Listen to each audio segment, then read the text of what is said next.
Hello students, West Bengal State University BA Major 4th Semester Examination 2026 Bangla major এই যে পরীক্ষা হলো সেই প্রশ্নের কী প্রশ্নপত্র এসছে সেটা দেখা যাক। এখানে টাইম ভ্যালুটি 2 hours, ফুল মার্কস ছিল 50।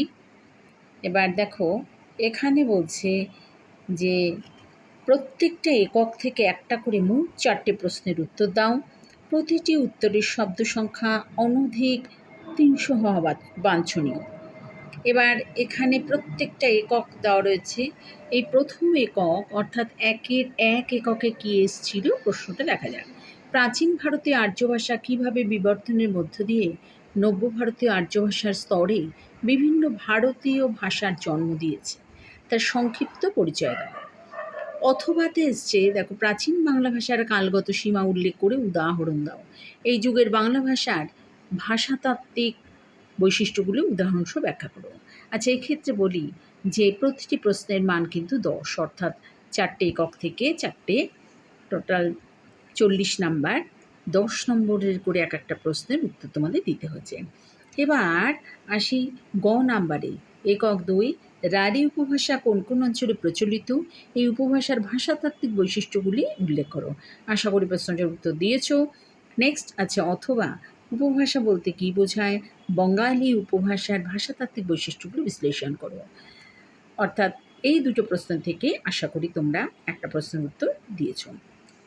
নেক্সট, ধ্বনির আগমন প্রক্রিয়া কত প্রকার? প্রত্যেকটি প্রকার সম্পর্কে উদাহরণসহ বিস্তারিত আলোচনা করো।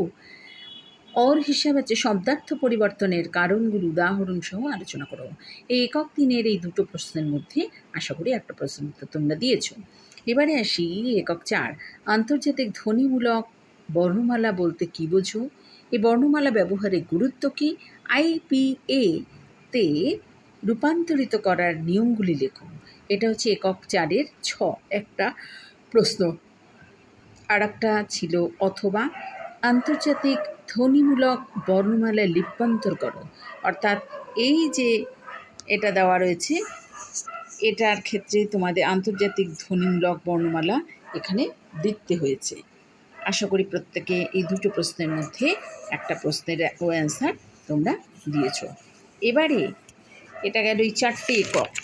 এক্ষেত্রে 4টে এককের মধ্যে তোমরা 4টে প্রশ্নের উত্তর 10 নম্বর করে দিয়েছ।